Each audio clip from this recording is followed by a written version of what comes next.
usaha mengatasi diri sendiri, usaha mengatasi diri sendiri, pikiran atau tabiat.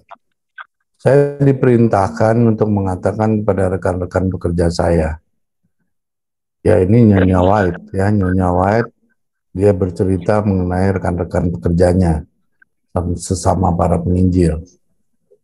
Jika engkau ingin memiliki perbendaharaan sorga yang kaya itu, maka engkau harus secara rahasia rukun dengan Allah.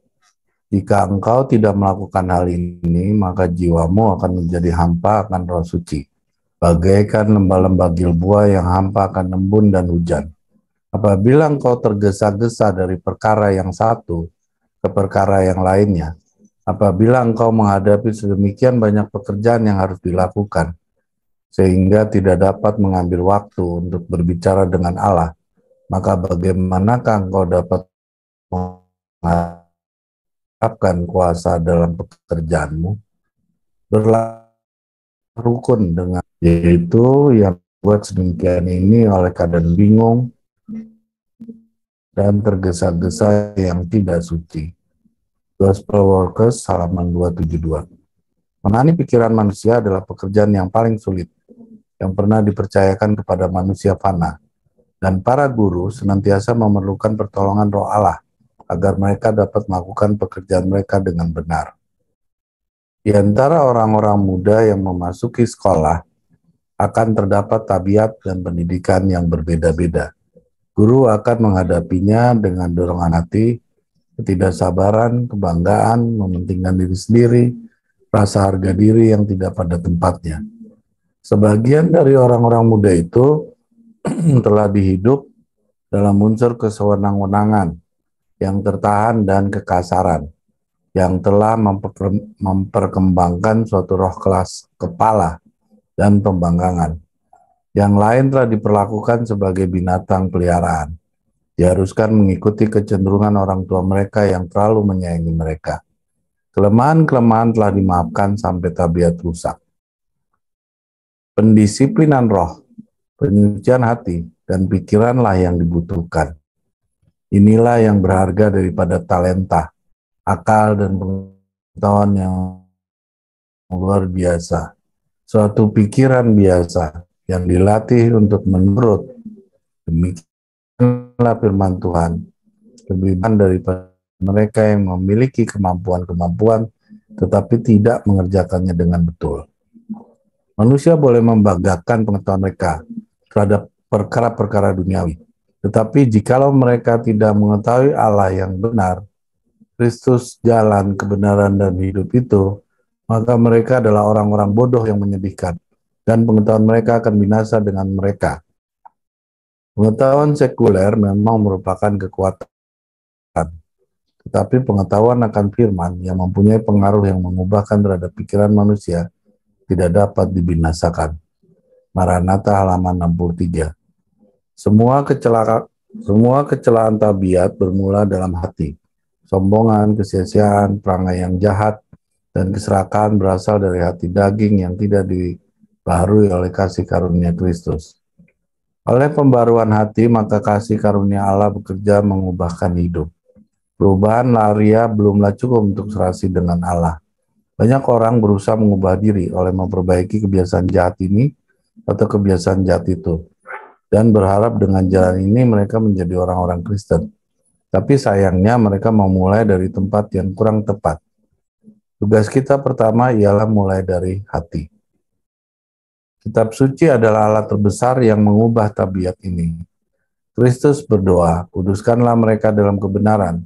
Firman-Mu adalah kebenaran. Yohanes 17 ayat 17. Bila dipelajari dan dituruti, firman Allah bekerja dari dalam, menaklukkan setiap sifat yang suci, roh hati yang dipengaruhi oleh kasih Kristus, memenuhi baik tubuh, jiwa maupun roh kepada kehendaknya. Kasih karunia Allah bagi setiap insan, subjudul pengaruh kasih karunia 3 Agustus halaman 237. Biarlah segenap anggota sidang mengingat bahwa mereka tidak akan diselamatkan hanya dengan tercatatnya nama mereka dalam buku sidang. Mereka harus berusaha menghadapkan diri benar kepada Allah sama seperti seorang hamba yang tiada malu. Dari hari ke hari mereka harus membangun tabiat mereka sesuai dengan petunjuk Kristus. Mereka harus tinggal di dalam Dia, senantiasa menaruh iman kepadanya. Dengan demikian mereka akan bertumbuh menjadi pria dan wanita yang dewasa dalam Kristus, orang Kristen yang sehat, yang gembira dan berterima kasih, yang dipimpin Allah ke dalam sinar yang lebih terang dan lebih terang lagi. Kalau hal ini tidak menjadi pengalaman mereka, maka mereka akan terdapat di antara orang-orang yang sekali kelak akan meratap dengan pahitnya, bahwa musim menuai sudah lalu, musim kemarau pun berkesudahan, maka belum lagi kita terlepas. Mengapa saya tidak lari kepada benteng untuk mendapatkan perlindungan? Mengapa saya telah meremehkan keselamatan jiwa saya dan memandang rendah roh anugerah itu? Sebuah puisi yang dikutip Victor Thihotev untuk renungan kita menguasai diri sendiri. Seorang Kristen, dapatkah aku disebut Kristen? Sekiranya setiap orang tahu berbagai ingatan dan perasaanku yang tersembunyi dan setiap perkara yang kulakukan. Oh, dapatkah mereka melihat akan kesamaan Kristus di dalam diriku setiap hari? Oh, dapatkah mereka mendengar Dia berbicara dalam setiap kata yang kuucapkan? Dapat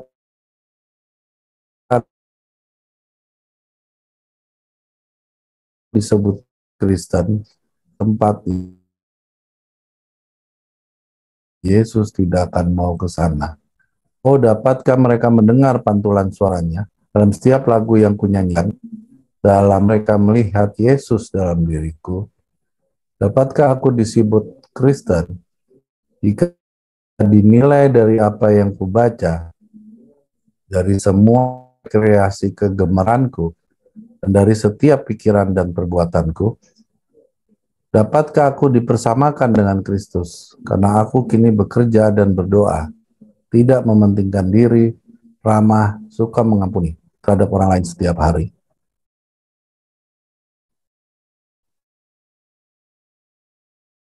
Kita ini semua sudah menguasai doktrin. Ya, doktrin itu sudah bisa kita resapi sekarang sampai yang nanti seperti yang diceritakan tadi oleh Stella, bahkan tahunnya pun kita sudah tahu kapan kita akan dilepaskan.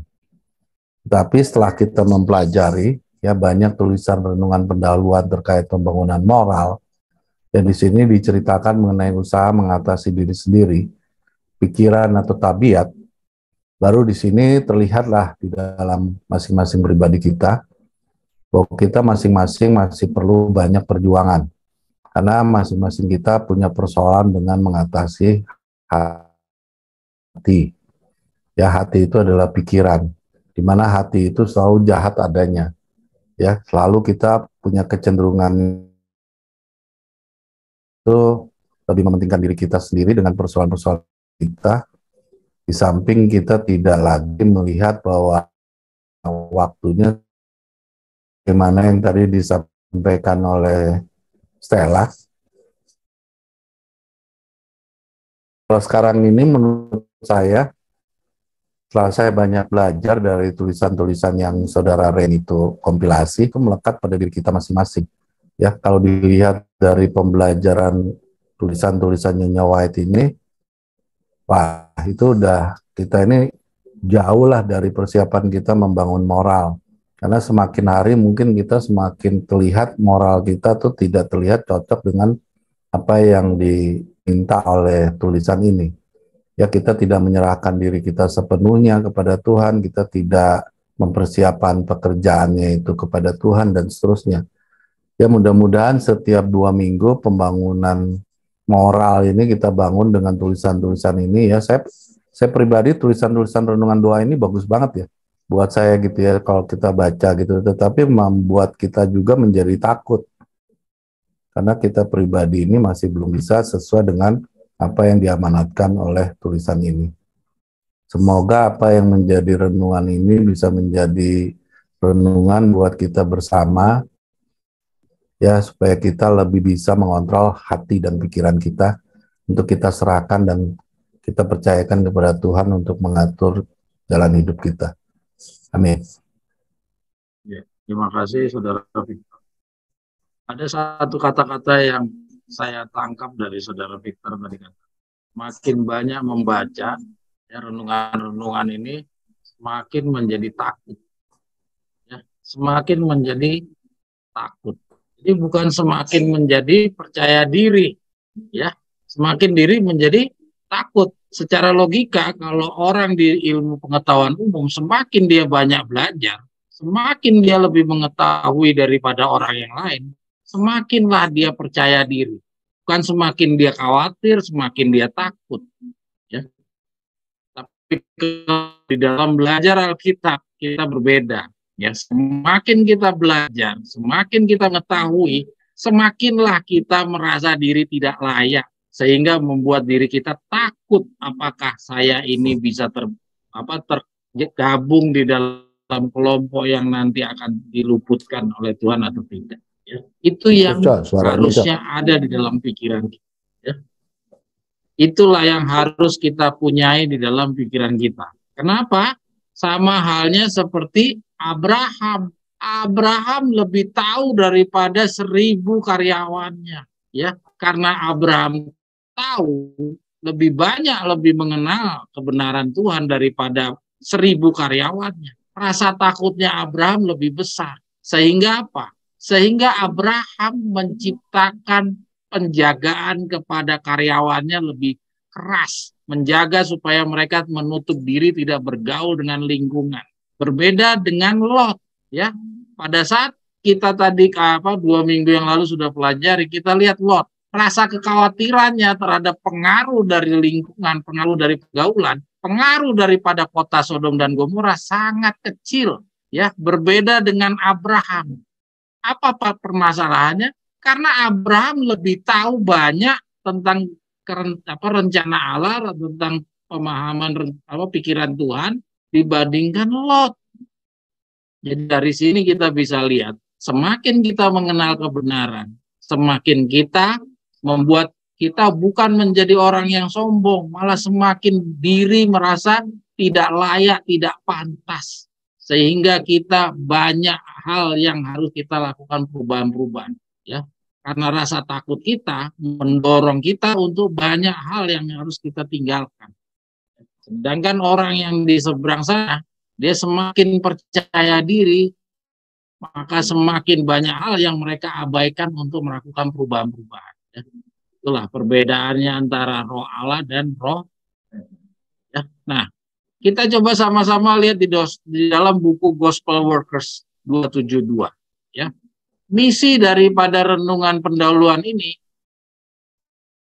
adalah kita membicarakan tentang usaha mengatasi diri sendiri. Ya.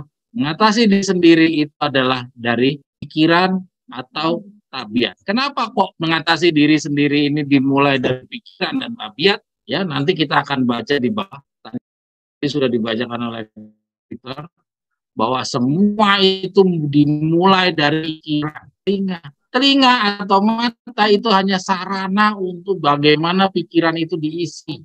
Ya memang mulainya semua dari mata, mulai dari mata turun ke hati, katanya orang begitu, ya. Tapi bukan dikatakan dalam ayat ini bukan dari mata, tapi dari pikiran. Karena mata ini melihat, tapi kalau pikiran tidak memproses, mata pikiran itu hanya melihat, tapi pada saat masuk ke dalam mata, terus mata tidak bereaksi, otomatis apa yang dilihat itu tidak mengganggu apa-apa, tidak merubah seseorang menjadi apa, ya.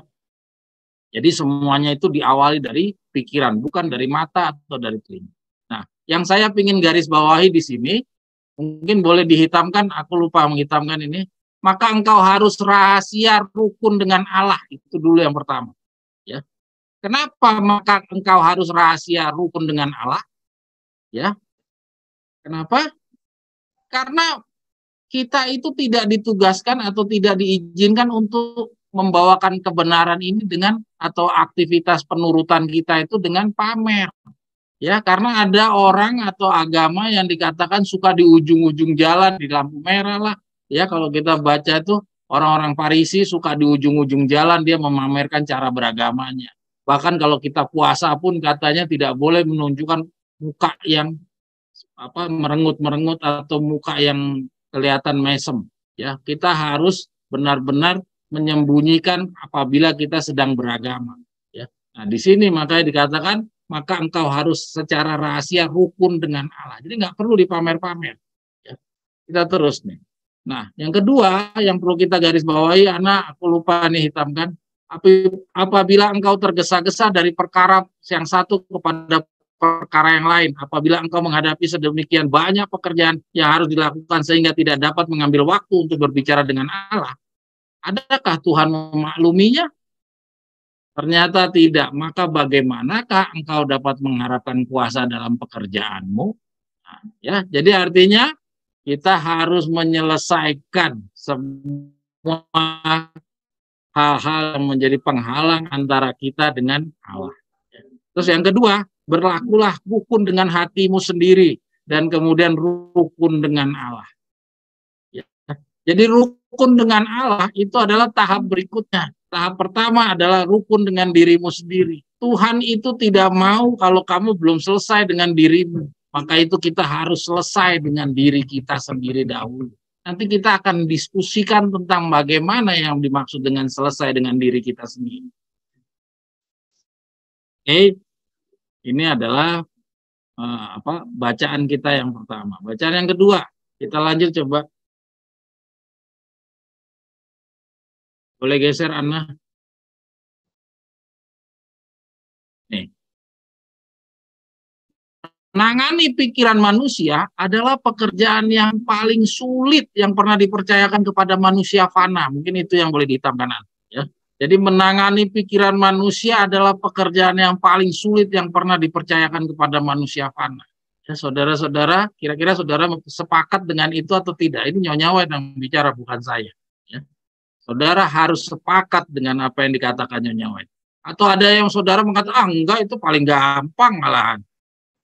Ya, nah kira-kira kalau ada yang mau mengatakan itu paling gampang, boleh tunjukkan ke saya bagaimana caranya ya, hal yang paling gampang itu. Kalau sampai saudara mengatakan itu paling gampang, artinya boleh saudara ulangi lagi, baca-baca kembali semua petunjuk-petunjuk Nyonya White dan Victor Luther. Saudara kalau sudah baca semuanya, nanti saudara akan melihat bahwa benar apa yang dikatakan oleh saudara Victor tadi, bahwa pekerjaan mengatur pikiran kita sendiri itu adalah pekerjaan yang paling tersulit. Mengatur pikiran kita sendiri aja susah, apalagi kita mengatur pikirannya orang. Ya, maka itu mempengaruhi orang itu sebuah pekerjaan yang paling sulit. Ya, khususnya pada marketing itu biasanya dia mempunyai keahlian tertentu untuk bagaimana mempengaruhi orang lain. Ya. Tapi sebelum mempengaruhi orang lain, dia harus trial dulu untuk bagaimana mempengaruhi dirinya sendiri untuk bisa menerima pekabaran ini. Jadi menangani pikiran manusia adalah pekerjaan paling tersulit. Ya.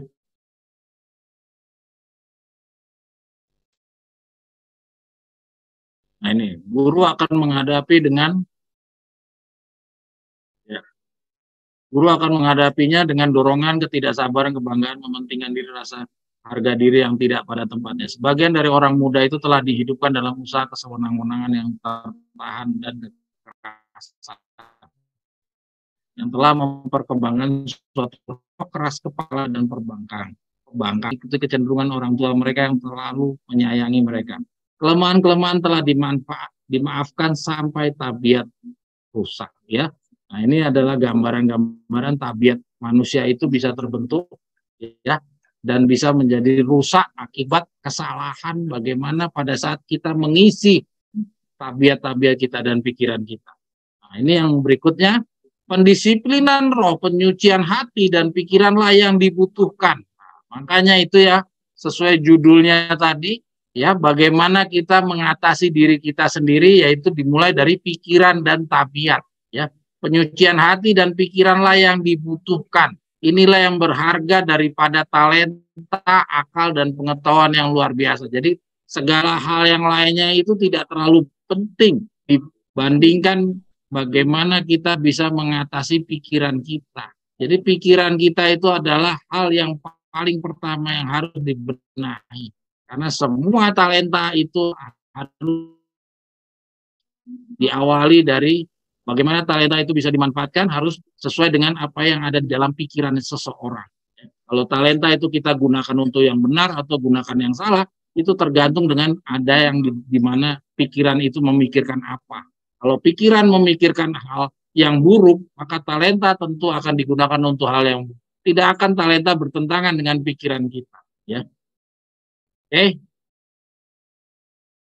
Nah, itu kita lihat lagi, pengetahuan sekuler memang merupakan kekuatan, tetapi pengetahuan akan firman yang mempunyai pengaruh yang mengubahkan terhadap pikiran manusia tidak dapat dibinasakan.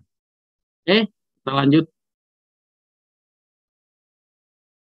Nah, itu semua kecelaan tabiat itu dimulai di dalam hati, dalam pikiran. Kesombongan, kesia-siaan, pengerangan yang jahat, keserakahan, ya, berasal dari hati daging yang tidak diperbaharui. Ya, perubahan lahiriah belumlah cukup untuk serasi dengan Allah. Jadi bukan hanya tampilan, bukan hanya pakai sorban atau pakai peci atau bagaimana, ya, tapi harus dari hati-hati itu yang harus diawali, dibenahi, bukan penampilan.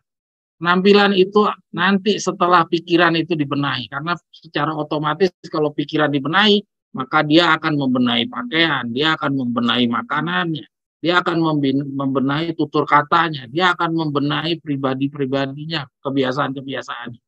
Itu semua harus diawali dari pikirannya, karena pikirannya yang awalnya rusak dari sana. Oke? Terus yang berikutnya, Ana.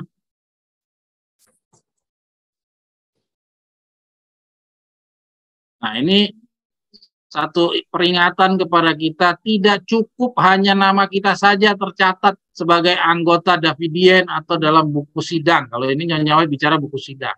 Tapi bukan berarti kalau kita sudah orang Davidien, bukan berarti kita sudah benar-benar aman, ya.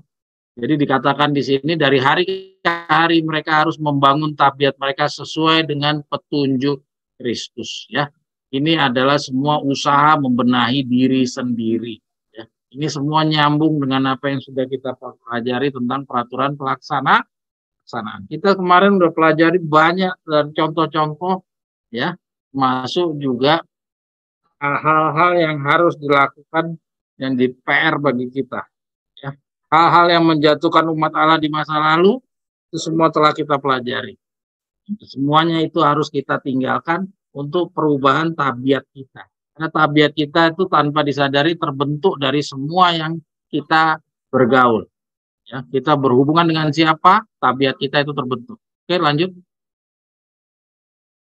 Nah, ini ada puisi yang dimasukkan oleh Victor Utep di dalam bukunya, yaitu di dalam buku Amaran Sekarang Jilid 1 nomor 2. Ya, kalau saudara baca itu di akhir dari khotbahnya Victor Utep memasukkan kata-kata ini. Ya, jadi kata-kata ini harus kita tanyakan ke dalam diri kita. Ya, kalau ini belum kita bisa jawab, maka kita punya bukti bahwa ini masih suatu perjuangan bagi kita untuk bagaimana kita meninggalkan diri kita sendiri. Jadi selama kita belum selesai dengan diri kita sendiri, maka kemungkinan kita menjadi salah satu dari rombongan 144.000 itu masih sangat kecil. Jadi perjuangan kita adalah harus kita menyelesaikan diri kita sendiri, ya. Oke, kira-kira ada yang mau komentar? Ini pertanyaan-pertanyaan ini menyangkut segala hal, ya, segala hal. Saudara lihat dari praktek kita makan, bagaimana kita mengunjungi suatu tempat, ya, tempat rekreasi, semua dibahas sama pertanyaan-pertanyaan yang dilemparkan dari puisi ini. Ya, nanti saudara bisa baca kembali, ya, direnung-renungkan seperti yang tadi saudara Victor katakan. Ini harus kita renung-renungkan terus-menerus. Kenapa? Karena tugas paling terberat adalah melawan diri sendiri. Tugas melawan orang lain itu nomor 2, tapi melawan diri adalah yang paling pertama, yang utama, yang harus kita atasi. Oke.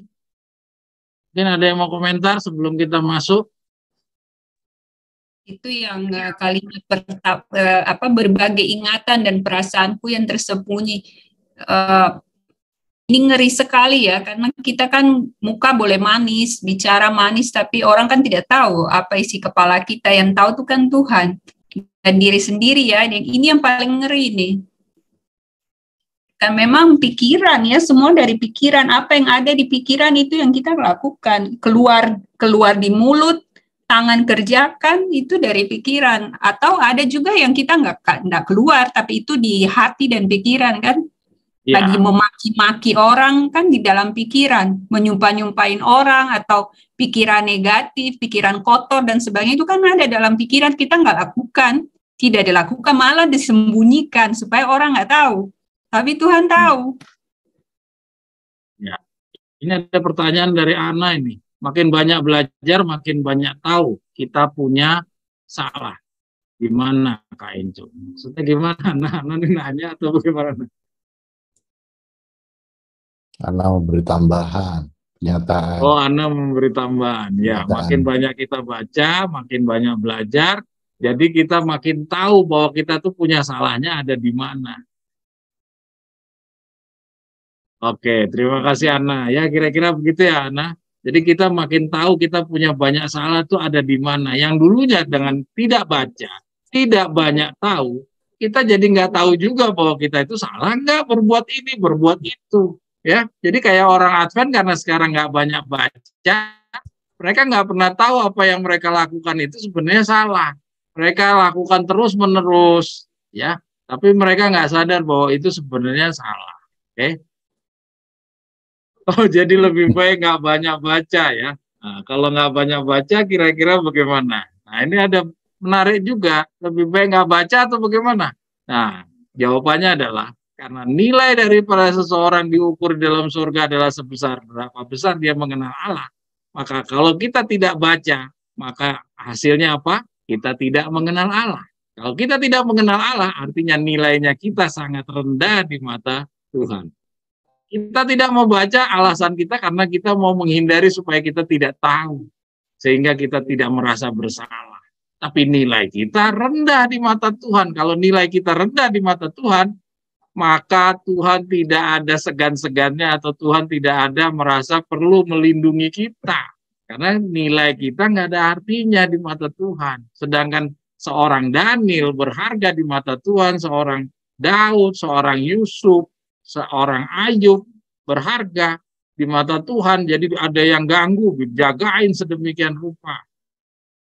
Ya, kenapa? Karena nilai daripada orang-orang ini berharga di mata Tuhan. Ya. Lalu bagaimana dengan rasul-rasul? Bukankah nilainya juga lebih sama harganya dengan mereka Ayub dan Yusuf dan Daniel?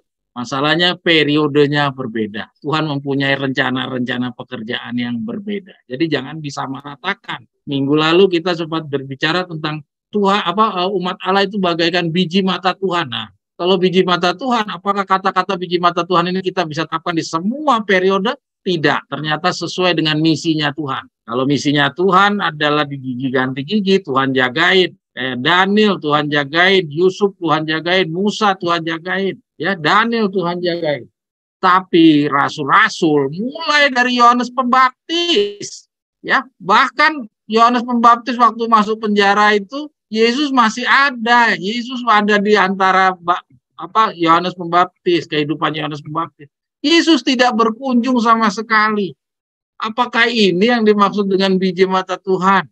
Masalahnya adalah Tuhan punya rencana yang berbeda di zaman periode perjanjian baru. Permulaan perjanjian baru, Tuhan punya rencana yang berbeda. Itu harus kita pahami. Kalau kita tidak memahami jalan pikiran Tuhan, ya kita pakai pikiran sempit kita langsung lah. Tuhan nggak konsisten ini, ya kita otomatis nanti akan Tuhan tinggalkan kita, bukan kita yang harus merubah Tuhan, tapi kita yang harus merubah diri kita, ya. Oke, kita lanjut. Ana, pada kesempatan ini kita melanjutkan apa yang kemarin kita belum tuntaskan, ya. Jadi berkaitan dengan pergaulan, ya. Kenapa pergaulan ini ada berkali-kali kita diskusikan, saudara-saudara sekalian? Kenapa pergaulan ini sedemikian pentingnya? Karena melalui pergaulan inilah bekerja. Ya, boleh geser anak ke bawah. Mungkin kita tidak usah bahas yang di depan-depan ya.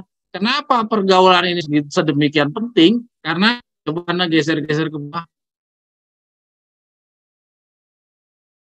Kenapa? Boleh geser terus anak.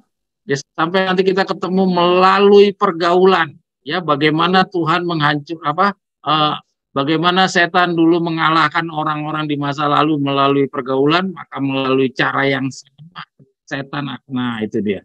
Anak yang tadi dulu anak. Yang tadi ada tulisan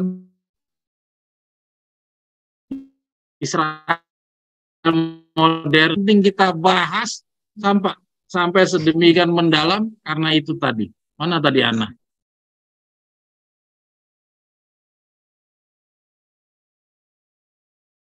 Wah, tadi keterusan.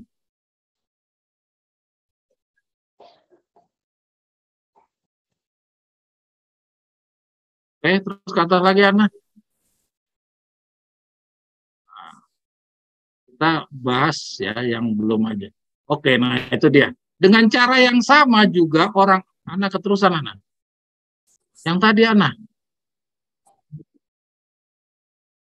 Nah, dengan cara yang sama juga orang-orang Israel modern disesatkan ya melalui apa? Setan terus-menerus berusaha mengalahkan umat Allah dengan menghancurkan tembok-tembok pemisah yang memisahkan mereka dari dunia ini ya. Dengan cara yang sama juga orang-orang Israel modern ini disesatkan. Nah, itulah jawabannya. Kenapa kok masalah pergaulan ini sama Ren ini kok dibahas berkali-kali terus-menerus?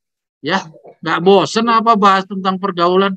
Karena caranya yang sama ini juga melalui cara bagaimana setan menghancurkan bangsa Israel dahulu, ya. Melalui cara yang sama juga orang Israel modern ini akan disesatkan. Ya, kita lanjut anak. Ya. Jadi saudara-saudara harus direnungkan apa yang kita baca ini, seperti yang saudara Victor tadi katakan. Ya, setan menyembunyikan dirinya dari pandangan mereka dengan diam-diam, menutupi mata mereka dengan tipuan. Jadi setan itu tidak tampil sendiri di depan wajah kita. Jadi tampilnya melalui apa? Teman-teman kita, melalui pergaulan kita. Jadi kita nggak sadar bahwa itu adalah sesuatu yang mendatangkan bahaya. Ya, mereka tidak bisa melihat bahwa pergaulan seperti itu bisa mendatangkan bahaya. Ya, jadi inilah kenapa kita perlu belajar tentang pergaulan. Karena pergaulan itu adalah senjata yang paling efektif bagi setan untuk mengalahkan kita. Selain daripada nambah-nambah dan kurang-nambah itu adalah bagaimana setan bekerja melalui kebenarannya. Ya, tapi kalau dari hal yang di luar dari kebenaran, ya, dari hidup sehari-hari, setan mempengaruhi kita dengan melalui pergaulan. Ya, kita lihat yang paling terakhir tuh. Maka mereka menjadi semakin dibutakan. Kalau kita mengampuni, kita memaklumi pergaulan, semakin hari itu semakin dibutakan kita terhadap berbahayanya pergaulan itu. Oke, lanjut. Ya. Melalui pergaulan Salomo, ya. Salomo akhirnya menyembah berhala. Melalui pergaulan, siapa lagi? Ya, oke, lanjut anak. Samson, ya. Bagaimana Samson bisa akhirnya rahasianya bisa dibongkar? Melalui pergaulan Bileam yang tadinya juga tidak berhasil, ya. Bagaimana Bileam untuk mengutuk bangsa Israel tidak berhasil, akhirnya melalui pergaulan Bileam akhirnya berhasil mengalahkan bangsa Israel, ya. Terus itu di zaman Bileam, terus apa lagi? Ya, melalui pergaulan. Siapa lagi? Esau, ya. Esau dikalahkan, ya. Jadi hanya orang-orang yang bertahan terhadap pengaruh pergaulan. Melalui pergaulan Lot akhirnya untuk selamat dia betapa sulitnya. Ya, melalui pergaulan anak-anaknya Lot gagal walaupun sudah merasakan sendiri pengalaman dari dirinya sendiri, ya. Kehancuran kota Sodom dan Gomora ternyata tidak mampu juga menyadarkan anak-anaknya Lot. Oke. Itu semuanya akibat apa? Kita lihat kepada gambarnya anak. Ya, sebelum kita masuk lagi. Gambarnya dulu anak. Gambar perbandingan antara umat. Nah, dia ini. Jadi akibat dari apa? Akibat dari pergaulan, ya. Manusia-manusia sekarang ini termasuk diri saya, ya, termasuk Samson, Salomo, Esau, itu dia menambahkan di dalam tabiatnya pengaruh dari pergaulan dengan dunia. Itu yang saya warnain merah, ya. Sedangkan Abraham, ya, Musa, ya, Daniel, Yusuf, Ayub, ya, walaupun mereka juga membuka diri dengan pergaulan, tapi dia memberi pengaruh, bukan menerima pengaruh. Sedangkan Lot dan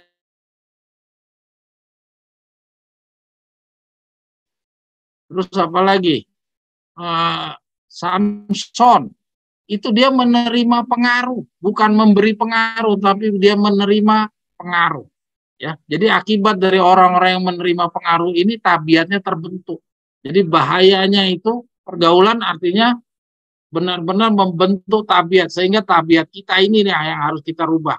Tadi kita sudah baca di renungan, tabiat kita itulah yang harus kita rubah. Sehingga pertanyaan-pertanyaan yang tadi kita baca di renungan itu tidak bisa kita jawab.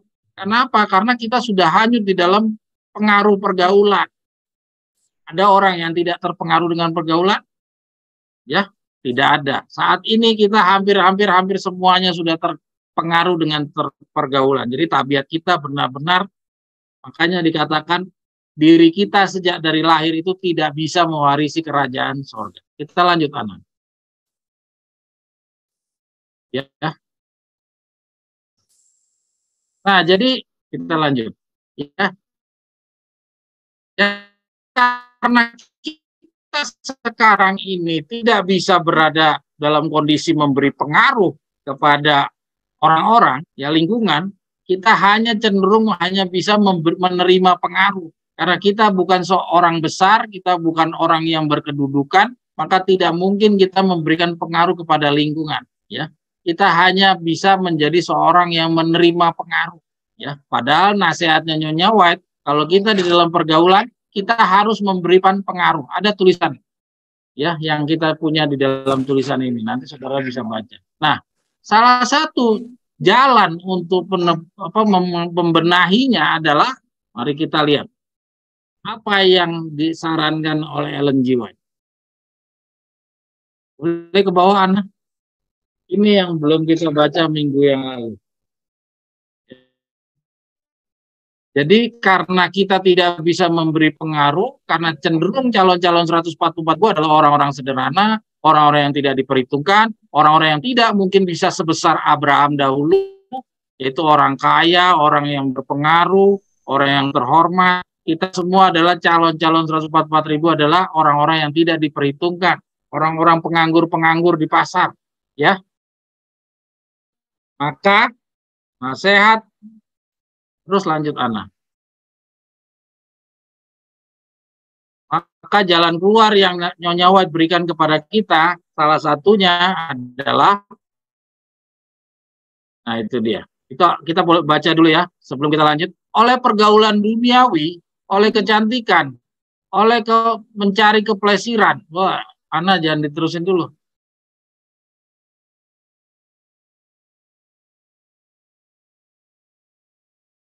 Ya, oleh kecantikan, oleh mencari keplesiran, pesta pora atau cawan anggur, ia menggoda manusia untuk melanggar hukum yang ketujuh. Ya, ini hukum yang ketujuh. Tapi lanjut lagi, ya. Ini dari cerita tentang Bileam. Oke, lanjut, Ana. Terus Ana, ini cukup panjang ini ya. Nah, kita lihat di situ yang diwarnai kuning, kita harus menjauhkan diri dari pencobaan sedapat mungkin. Jadi pergaulan itu adalah pencobaan. Jadi kalau kita masuk ke dalam masuk ke dalam pergaulan, artinya kita membawa diri dalam pencobaan. Ya, kita lanjut. Nah, ini dia yang saya mau tunjukkan kepada saudara. Ya. Ini yang dinasihatkan Ellen G. White untuk mengatasi kondisi kita pengaruh dari pergaulan. Supaya kita jauh dari pergaulan, karena pergaulan itu adalah sarana yang setan gunakan untuk menghancurkan umat Allah Israel modern, sebagaimana setan berhasil menghancurkan Israel yang dahulu, melalui cara yang sama Israel yang modern ini dihancurkan. Maka salah satu obat yang Tuhan berikan melalui Ellen G. White adalah meninggalkan kota dan pindah ke desa. Ini sudah pernah kita baca, cuman saya akan baca secara sekilas, ya. Hanya sedikit orang yang menyadari pentingnya menghindari sejauh mungkin semua pergaulan yang tidak bersahabat dengan kehidupan beragama. Dalam memilih lingkungan, hanya sedikit orang yang membuat kesejahteraan kerohanian menjadi pertimbangan pertama, ya. Nah, kita lihat di sini, hanya sedikit orang yang menyadari pentingnya menghindari sejauh mungkin semua pergaulan yang tidak bersahabat dengan kehidupan beragama. Ya. Hanya sedikit, dan kita harus menjadi orang yang sedikit ini. Ya. Jadi cara bagaimana kita menghindari pergaulan yang tidak bersahabat dengan kehidupan beragama adalah memilih lingkungan hanya sedikit yang membuat kesejahteraan. Adalah lebih baik mengorbankan sesuatu. Kita lanjut. Ya. Adalah lebih baik mengorbankan sesuatu dan semua pertimbangan duniawi daripada membahayakan jiwa-jiwa berharga yang dipercayakan kepada pemeliharaan. Ya. Jadi pertimbangan-pertimbangan para orang tua itu kalau kita baca di atas, mereka membawa keluarganya ke dalam kota adalah supaya mereka bisa memperoleh kehidupan yang lebih baik. Nah, dinasihatkan oleh Ellen G. White adalah lebih baik mengorbankan, ya, ketenangan hidup, memperoleh kehidupan yang lebih baik kita korbankan daripada membahayakan jiwa-jiwa berharga yang dipercayakan kepada pemeliharaan.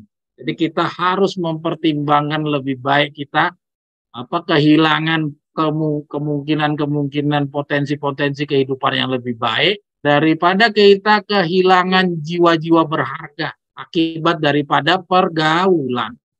Ya. Dan itu sudah kita buktikan, kita sudah lihat daripada pengaruh yang ada air yang kita juga sudah lihat, anaknya Lot tidak ada yang berhasil. Ya, kita lanjut.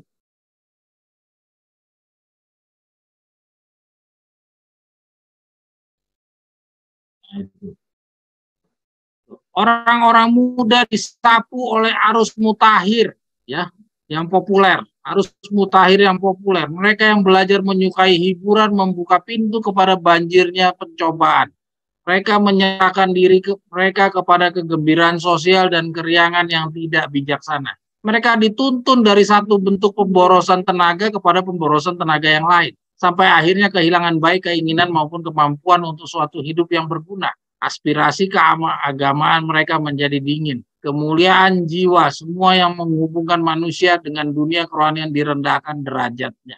Ya, ini harus kita renungkan. Jadi akibat dari tinggal di kota terjadilah seperti ini. Kita lihat dari kata-kata arus mutakhir. Ya, jadi orang muda disapu oleh arus mutakhir yang populer. Di zaman Nyonya White belum dikenal internet, belum dikenal yang namanya handphone.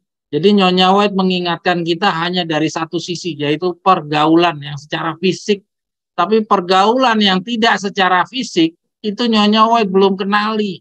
Maka Nyonya White nasihat-nasihat kita tidak temukan untuk nasihat-nasihat terhadap pergaulan non-fisik. Ya, pergaulan non-fisik itu baru ada di akhir-akhir tahun 19-an ke atas. Ya, di abad 19-an ke atas baru dikenal yang namanya komputer, baru dikenali yang namanya internet. Ternyata internet dan komputer ini memang dia mempunyai pengaruh positif, tapi pengaruh negatifnya juga lebih besar dan lebih bahaya dibandingkan pergaulan fisik. Pergaulan non-fisik ini mempunyai potensi untuk menghancurkan lebih buruk daripada pergaulan fisik.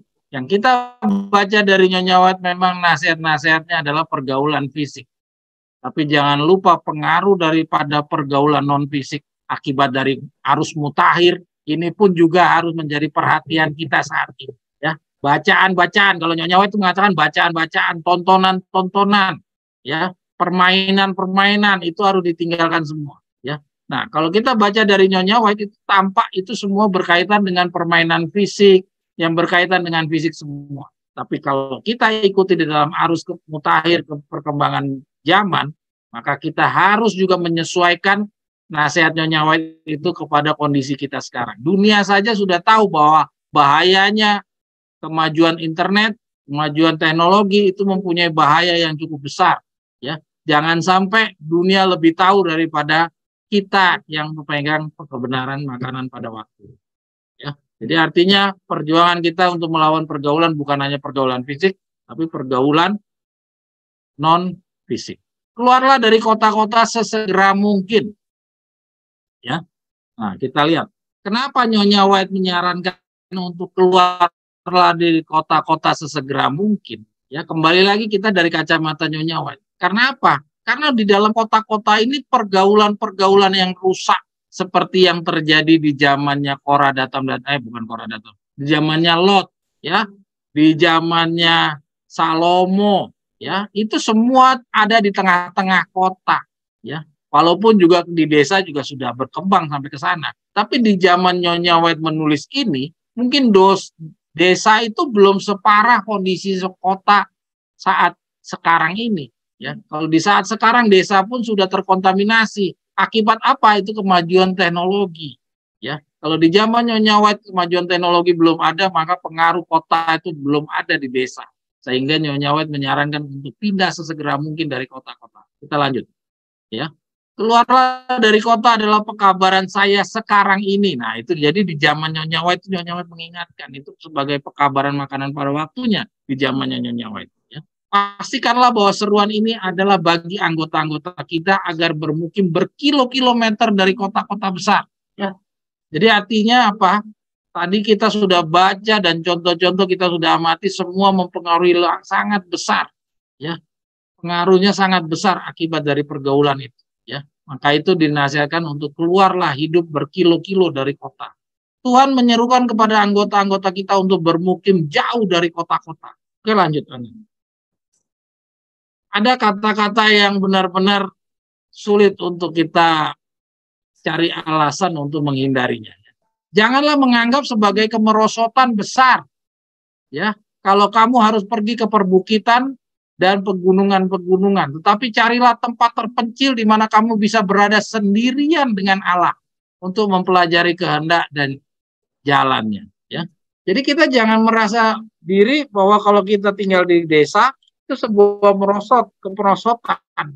Nah, kenapa Nyonya White sampai katakan kita harus berpikir bahwa kalau kita pindah ke desa itu bukan suatu kemerosotan? Kenapa Nyonya White mengatakan demikian? Karena kebanyakan dari kita itu masih mempunyai gengsi. Kalau kita dari kota tinggal ke desa itu sebuah harga diri kita turun. Ya atau tidak? Ya, jadi Nyonya White mengatakan demikian ini karena mayoritas orang-orang ini susah untuk disuruh meninggalkan kota. Ya, sama halnya kayak anak-anaknya Lot. Ya, disuruh tinggal di dalam goa sebagaimana bapaknya supaya menghindar dari kehancuran kota Zoar, itu sesuatu kemerosotan bagi dia yang dulunya anak gubernur, ya, tinggal dengan segala kemewahan, terus dia tinggal di dalam lubang goa tempat binatang-binatang buas, itu sebuah kemerosotan, ya, harga dirinya dia harus dia lawan dan terbukti anak-anaknya lo tidak berhasil. Jadi dinasihatkan kepada kita oleh Ellen G. White bahwa jangan menganggap sebagai suatu kemerosotan kalau kita harus tinggal di tempat yang terpencil. Ya. Ya. Kita harus berada sendirian dengan Allah. Jadi tempat yang terpencil ini juga kita lihat bukan di tempat yang di puncak, ya, di tempat yang indah-indah, bukan. Tapi di tempat yang benar-benar membuat kita itu tidak terpengaruh dengan pergaulan. Benar-benar kita bisa berhubungan dengan Allah secara langsung, ya, tanpa ada yang menghalangi atau ada yang mempengaruhi. Jadi pengaruh-pengaruh kota itu harus kita tinggalkan. Janganlah menganggap suatu kemunduran apabila kamu dipanggil untuk meninggalkan kota-kota dan pindah ke pedesaan. Ya, ini nasihat Ellen G. White. Kita terus nah.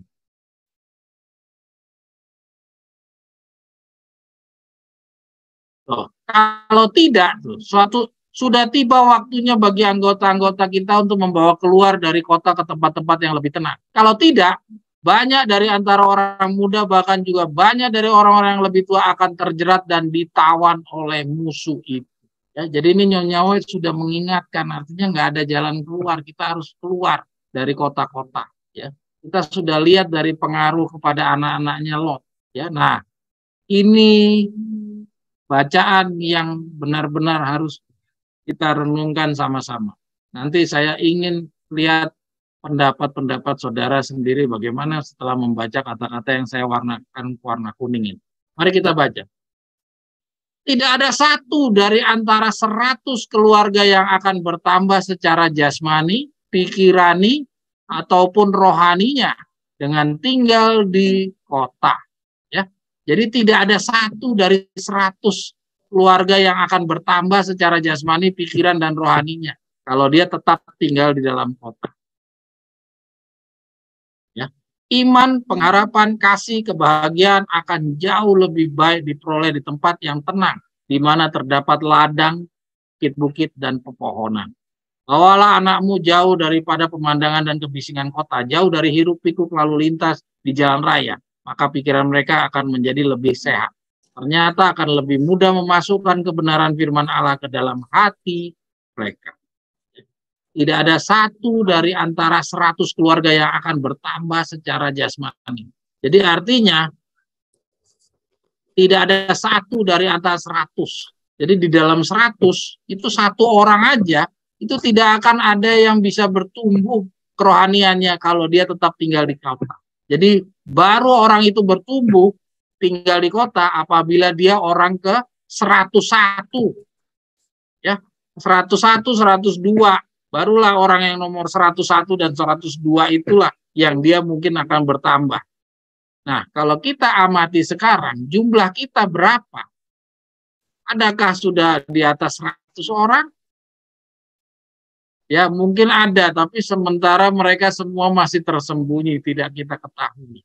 Jadi kalau sementara ini yang kita amati jumlah kita saja tidak lebih dari 100 orang, bahkan kurang dari 100 orang yang kita kenali ya saat ini, yang bisa kita deteksi, maka artinya melihat dari kata-kata Nyonya White ini, maka kita harus meninggalkan kota kalau kita mau bertambah, ya, kerohanian kita bertambah, jasmani kita bertambah, dan pikiran kita juga bertambah meningkat. Tapi kalau kita tetap berada di dalam kota, ya, maka kata-kata ini berlaku kepada kita. Jadi jangan coba-coba kita mengatakan bahwa kita bisa dikecualikan dari kata-kata ini. Jadi artinya pikirkanlah masing-masing kita bagaimana kapan waktunya kita untuk nanti cari bagaimana kita bisa meninggalkan kota dan tinggal di tempat yang terpencil yang bisa sendirian dengan Tuhan. Kalau lihat dari satu, tidak ada satu dari 100. Jadi di dalam angka 100 saja, satu orang aja nggak ada. Ya, artinya harus di atas 100 baru ada yang kemungkinan dia akan bertambah kerohanian. Kalau tidak, otomatis mereka semuanya kerohanian akan mandek. Lanjut, Ana. Nah, kita baca lagi dari contoh keluarganya Lot. Ya. Ini kita sudah baca Lot itu awalnya. Ya, kita lihat, bila mana kejahatan merajalela di tengah suatu bangsa, selalu ada suara terdengar memberikan aman dan petunjuk. Bagaimana suara Lot terdengar di Sodom, sebenarnya Lot dapat menyelamatkan keluarganya dari banyak kejahatan seandainya ia tidak bermukim di kota yang jahat. Apa yang dilakukan Lot bersama keluarganya di Sodom dapat dilakukan oleh mereka sekalipun mereka tinggal jauh dari kota. Ya. Jadi sebenarnya apa yang dilakukan Lot itu sebenarnya bisa dilakukan kalau Lot itu tinggal jauh dari kota. Jadi sebenarnya alasan Lot untuk pindah ke kota dalam kota Sodom dan Gomora itu alasan yang dibuat-buat, dan cenderung kita mayoritas juga melakukan hal yang sama, ya, seperti Tante Siane semua itu ya, Om Rudi, semua yang tadinya dari Ambon pindah ke Jakarta, saya nggak tahu alasan-alasannya apa itu. Ya, Om Eki juga dulu dari Ambon pindah ke Jakarta, alasannya apa? Saya nggak tahu. Ya, Pak John sendiri, John Perinate dulu dari desa Kamarian pindah ke kota Jakarta, saya juga nggak tahu alasannya. Tapi sebenarnya dari kata-katanya Nyonya White ini harusnya bisa tetap hidup di dalam di desa, dan keuntungannya masih tetap bisa didapat walaupun tidak tinggal di kota. Pada waktu Lot masuk ke Sodom, ia bermaksud dengan sepenuhnya akan menjaga dirinya dari kejahatan dan memerintah rumah tangganya untuk menuruti akannya. Tetapi ia telah gagal. Pengaruh-pengaruh jahat di sekelilingnya telah memberikan satu akibat buruk terhadap imannya. Dan hubungan anak-anaknya dengan penduduk Sodom sedikit banyak telah mengikat perhatiannya menjadi satu dan dengan perhatian mereka. Dan akibatnya ada di hadapan. Ya. Jadi pada awalnya Lot ini sama seperti Petrus yang kemarin kita bahas ya. Lot ini mempunyai kesombongan. Sama seperti Petrus. Merasa diri punya kemampuan. Padahal Tuhan udah mengingatkan. Tuhan sudah lebih tahu kemampuannya manusia ini karena Tuhan yang menciptakan. Tapi Lot merasa diri, saya mampu menjaga diri saya akan menjaga diri supaya tidak terpengaruh dengan kota Sodom dan Gomora, dan saya akan ketat menjaga anak saya. Kenyataannya kita bandingkan dengan Abraham tenang-tenang saja, itu dia tinggal di tanah Kanaan bersama Ishak, sedangkan Lot pontang-panting dia untuk bagaimana bisa keluar daripada pengaruh kota Sodom dan Gomora, dan pada akhirnya anaknya satu pun tidak ada yang berhasil. Ya. Inilah akibat kesombongannya Lot. Ya. Kita baca banyak orang yang sedang berbuat kesalahan yang sama. Dalam memilih sebuah rumah, mereka telah mementingkan keuntungan-keuntungan duniawi. Ya. Kita lanjut aja karena banyak yang kita akan baca. Ya. Jadi kita banyak orang melakukan hal yang sama dengan Lot. Pilihan kita memilih tinggal di kota, alasannya agar supaya kita mempunyai kehidupan yang lebih baik. Dan kita merasa bahwa kita nanti akan mampu menjaga diri kita dan menjaga anak-anak kita dari pengaruh pergaulan. Itu rencana manusia. Ya, sama seperti rencananya Lot dan rencananya pikirannya Petrus, bahwa Petrus tidak akan menyangkal Yesus. Itu semua pikiran-pikiran manusia kita. Tuhan lebih memahami kita daripada diri kita. Berhentilah kita merasa diri lebih pintar daripada Tuhan. Ya, kita lanjut. Nah, ini kita lihat bila mana kita atas pilihan sendiri menempatkan diri kita dalam suasana duniawi dan tidak percaya, kita menyusahkan hati Allah dan mengusir malaikat-malaikat suci dari rumah tangga kita. Ya. Jadi merupakan suatu kerugian yang besar. Mereka yang mencari kekayaan dan kehormatan duniawi buat anak-anak mereka dengan mengorbankan perkara-perkara yang bakal akan mendapati kelak pada akhirnya, bahwa keuntungan-keuntungan ini adalah satu kerugian yang besar. Ya. Jadi kalau kita mendapatkan kekayaan, sebenarnya dari kacamata surga itu adalah suatu kerugian yang besar. Ya, seperti Lot, banyak orang mendapati anak-anaknya telah rusak dan juga telah tidak dapat menyelamatkan jiwa mereka. Lot mendapatkan apa yang dia impikan, dia tinggal di kota, dia mendapatkan kekayaan. Tapi dia lupa, keuntungan-keuntungan itu adalah kerugian yang besar bagi dirinya. Kita sudah ikuti bagaimana pada akhirnya Lot, apakah dia untung tinggal di kota Sodom? Dia mendapatkan kerugian. Maka otomatis karena kita itu mengejar keselamatan, bukan mencari kekayaan di dunia ini, maka kita harus juga seperti yang dinasihatkan Nyonya White ini. Jangan memandang keuntungan-keuntungan dunia ini adalah keuntungan. Keuntungan dunia ini adalah suatu kerugian bagi umat Allah. Melalui keuntungan-keuntungan gini, membuat kita jadi memperhatikan diri kita. Mementingkan diri sendiri lebih tinggi daripada tanggung jawab yang harus kita lakukan.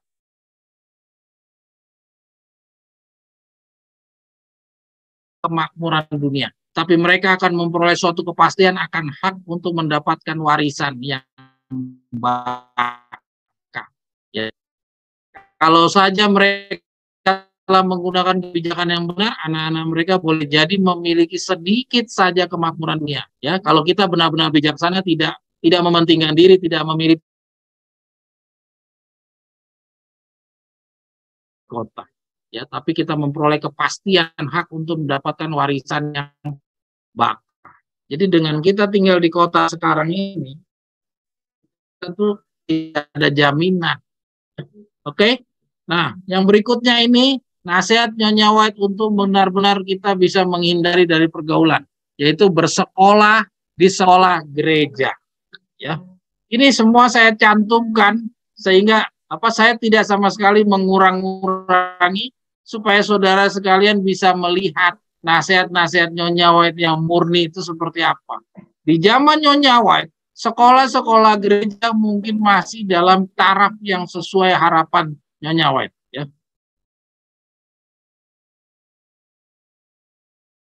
Coba kita lihat.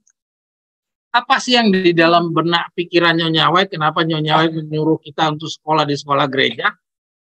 Ini dia jawabannya. Ada dua golongan pendidikan di dunia ini. Satu golongan adalah mereka yang dijadikan Allah sebagai saluran terang, dan golongan yang lain adalah mereka yang digunakan setan sebagai alat-alatnya yang pandai untuk berbuat kejahatan. Golongan yang satu merenungkan tabiat Allah dan bertambah-tambah dalam pengetahuan tentang Yesus yang telah diutus Allah ke dunia ini. Golongan yang lain sepakat dengan penghulu kegelapan yang selalu waspada agar ia bisa memperoleh kesempatan untuk mengajarkan kepada orang lain pengetahuan tentang kejahatan. Apa iya sekolah di dunia ini memberikan pengaruh pengetahuan tentang kejahatan? Ya, kita jangan tawar-tawar. Ini adalah tulisan yang disampaikan oleh Nyonya White kepada kita. Ya, jadi pada dasarnya sebenarnya memang kita harus bersekolah di sekolah gereja. Kita baca lebih lanjut. Orang tua harus menyadari bahwa tidaklah lagi aman baginya untuk mengirimkan mereka ke sekolah umum dan harus berusaha untuk mengirimkan mereka ke sekolah-sekolah di mana mereka akan memperoleh suatu pendidikan yang didasarkan pada Alkitab. Nah, jadi kenapa Nyonya White mengarahkan kepada sekolah gereja? Karena dalam kapasitas waktu Nyonya White menyampaikan ini, mungkin gereja Advent waktu itu pendidikan yang diterapkan di dalam sekolah-sekolah gereja Advent itu masih mengedepankan pendidikan Alkitab, ya. Sehingga Nyonya White mengarahkan untuk mereka jangan menyekolahkan anak di sekolah umum, ya. Nah, kita lanjut. Sekalipun adanya petunjuk yang jelas ini, beberapa dari antara umat Allah mengizinkan anak-anak mereka untuk memasuki sekolah umum, di mana mereka bercampur baur dengan mereka yang akhlaknya rusak. Ya, ini mendidik dan membimbing anak, child guidance pasal 52, memilih sekolah. Ya. Nih, kita baca lagi. Ini adalah pelajaran yang harus diajarkan kepada siswa-siswa di sekolah-sekolah kita. Ya, tuh. Sekolah-sekolah kita ini ditulis tahun 1905. Bukankah lebih baik orang-orang muda itu bertumbuh sedikit agak bodoh terhadap apa yang biasa diterima sebagai pendidikan daripada mereka menjadi lalai dalam hubungannya dengan kebenaran Allah. Jadi Nyonya White itu lebih mendorong kita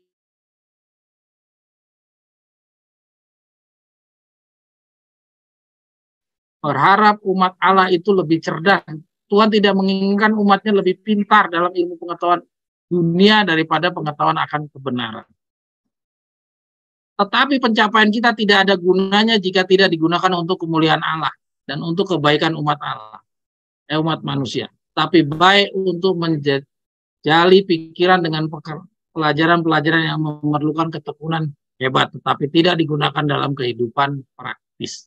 Ya, nah sekarang coba kita evaluasi dulu. Ya, nah sekarang kita coba lihat kenapa kok kita sekarang tidak mengirimkan anak-anak kita ke sekolah-sekolah gereja. Ya. Kenapa kok kita untuk kata-kata atau nasihat Nyonya White untuk menyekolahkan anak di sekolah gereja kita tidak lakukan? Ya. Bolehkah kalau kita boleh memaklumi White tadi yang satu dari 100 orang tidak ada yang akan bertumbuh kerohaniannya. Kita juga memaklumi itu untuk tetap tinggal di kota. Bolehkah seperti itu? Mari kita analisa.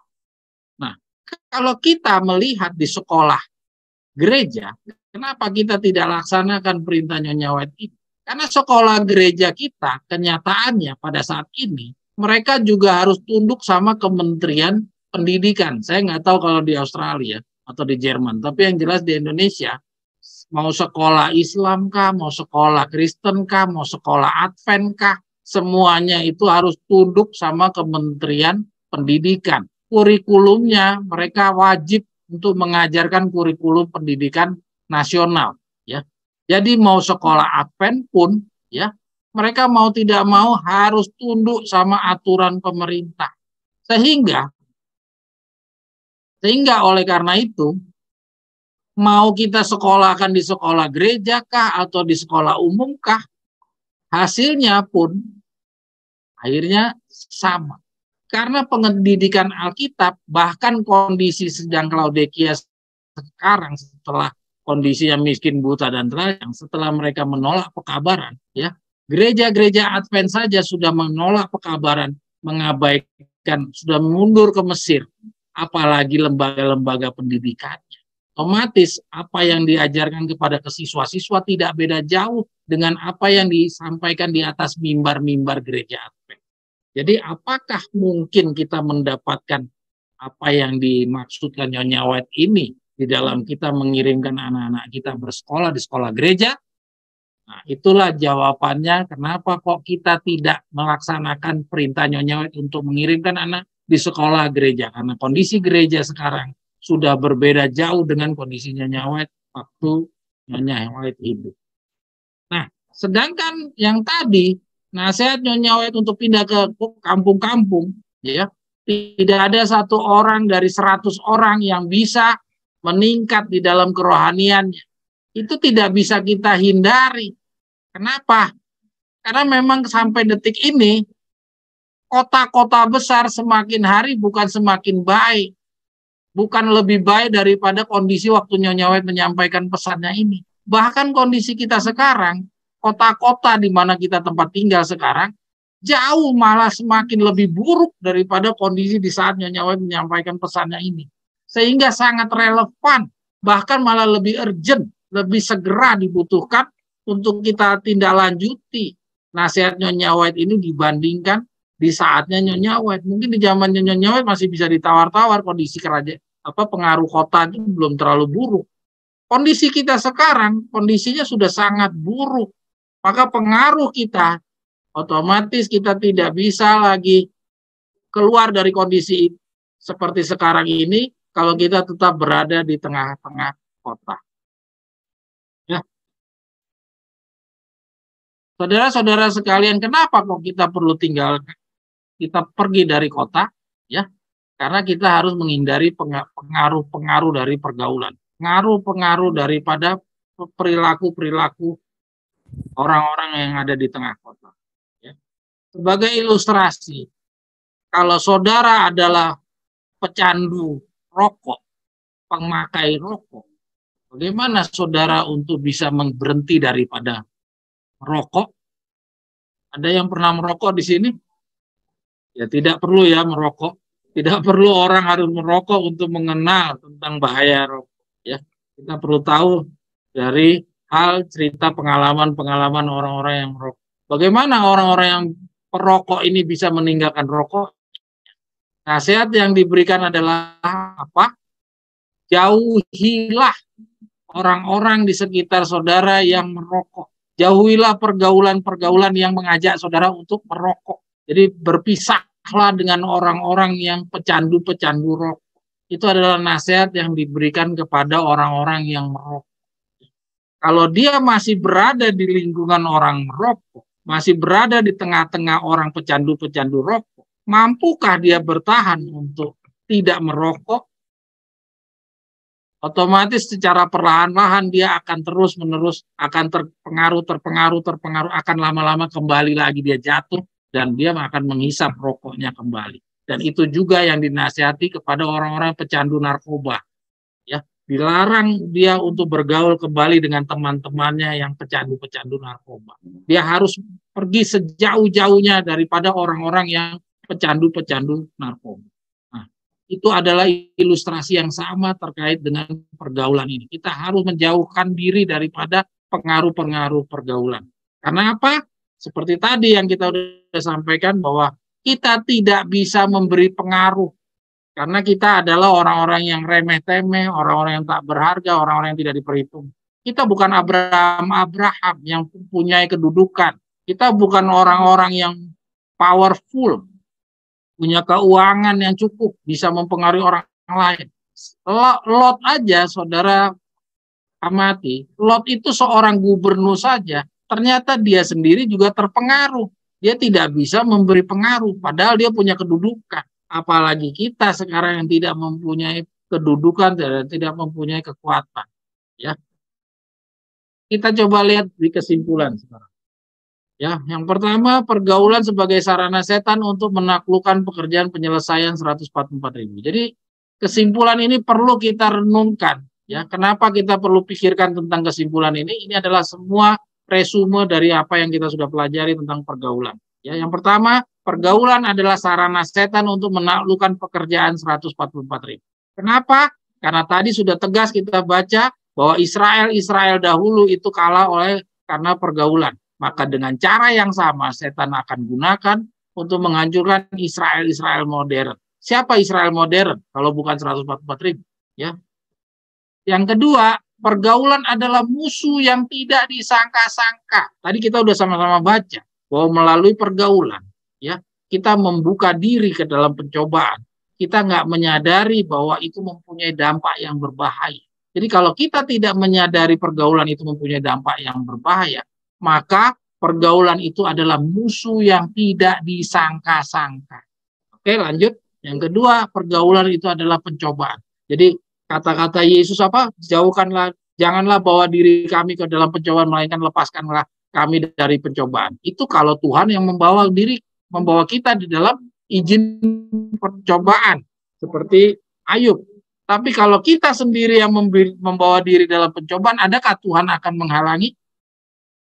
Ya, Tuhan tidak akan pernah menghalangi seseorang yang membawa dirinya ke dalam pencobaan. Kita ingat di dalam Amaran sekarang jilid 1 nomor 2 ya. Apa nomor 1? Oh, nomor 1 ya, nomor 1. Kembali ke Eden judulnya. Di sana diceritakan tentang perumpamaan tentang anak yang hilang. Dan di dalam cerita itu Yesus itu sebagai bapak, ya. Anak yang bungsu itu sebagai kita. Dan Tuhan mengizinkan anaknya itu mendapatkan warisan, terus dia pergi keluar dari rumahnya, dia hidup di dalam kehidupan yang tidak teratur. Ya.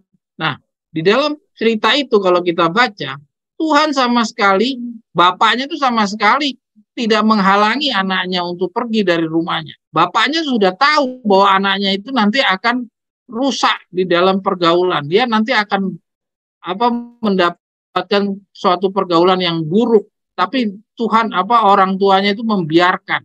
Tujuannya apa? Supaya anak itu kembali kepada dirinya sendiri. Dia harus menyelesaikan dirinya sendiri. Dan pengalaman itu sendiri, ya, itulah yang menjadikan 6.000 tahun Tuhan siapkan supaya Tuhan mendapatkan orang-orang yang kembali kepada dirinya sendiri ini lebih banyak.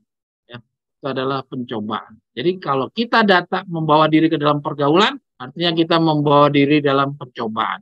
Ya. Kenapa kita dikatakan membawa diri percobaan? Karena pengaruh dari pergaulan itu akan menjadi penghalang kita untuk bisa menerima janji pengumpulan 144.000. Kalau kita tidak mau merubah diri, kita hanyut di dalam pencobaan, itu adalah akan menjadi penghalang untuk terkumpulnya jumlah 144.000. Yang berikutnya, umat Allah di akhir zaman,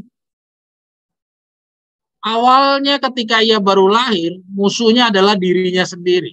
Tetapi setelah dia berhubungan dengan dunia, melalui pergaulan, keseluruhan kesenangan, perhatian, minat, impian, harapan, selera, orang-orang dunia telah menjadi bagian di dalam dirinya sendiri. Sehingga perjuangannya dia harus menaklukkan dirinya sendiri dan menaklukkan pengaruh dari dunia yang masih di dalam kekuasaannya dia sendiri. Ya, yang di luar kekuasaannya dia seperti Israel waktu di dalam belenggu pabrik-pabrik batu bata itu Tuhan tidak menagih kepada dia. Demikian juga kalau kita di dalam belenggu ikatan Assyria itu Tuhan tidak menagih kepada kita.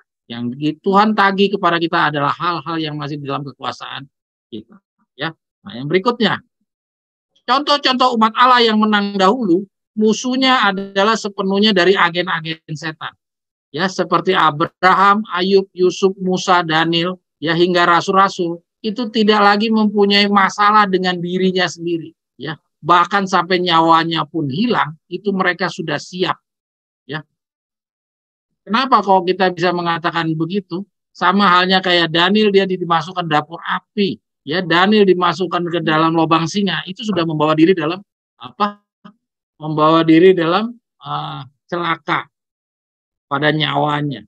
Tapi mereka sudah tidak mempermasalahkan itu. Artinya apa? Mereka benar-benar sudah selesai dengan dirinya sendiri. Ya. Jadi perjuangannya mereka hanya melawan agen-agennya setan. Kenapa ini perlu kita pahami? Karena kita harus sadar bahwa kita sekarang ini tidak bisa seperti mereka. Mereka itu berjuangnya benar-benar melawan agen-agennya setan. Kalau kita sekarang masih punya PR, yaitu mengatasi diri kita sendiri. Kita harus selesaikan dulu diri kita sendiri, baru kita bisa menjadi pahlawan-pahlawan seperti mereka itu. Ya. Kenapa kita harus mengatasi diri kita sendiri? Kenapa? Karena lihat, mereka yang memberi pengaruh kepada pergaulan, bukan menerima pengaruh. Ya, jadi Abraham, Ayub, Yusuf, Musa, Daniel, ya itu dia berhubungan dengan pihak luar, itu dia memberi pengaruh, bukan menerima pengaruh. Sedangkan kita ini menerima pengaruh, sehingga kita dilarang untuk bergaul, disuruh menjauh daripada pergaulan. Kita lanjut. Nah ini dia. Alasan mengapa Ellen G. White menegaskan kepada kita untuk menghindari tinggal di kota adalah karena apa? Karena satu daripada 100 keluarga tidak akan ada yang bertambah dalam jasmani dan pikirani atau rohaninya dengan tinggal di dalam kota. Ya, tidak ada satu dari antara 100 keluarga yang akan bertambah secara jasmani, pikirani atau rohaninya dengan tetap tinggal di kota. Itu alasan kenapa Nyonya White menegaskan kepada kita untuk segera meninggalkan kota-kota.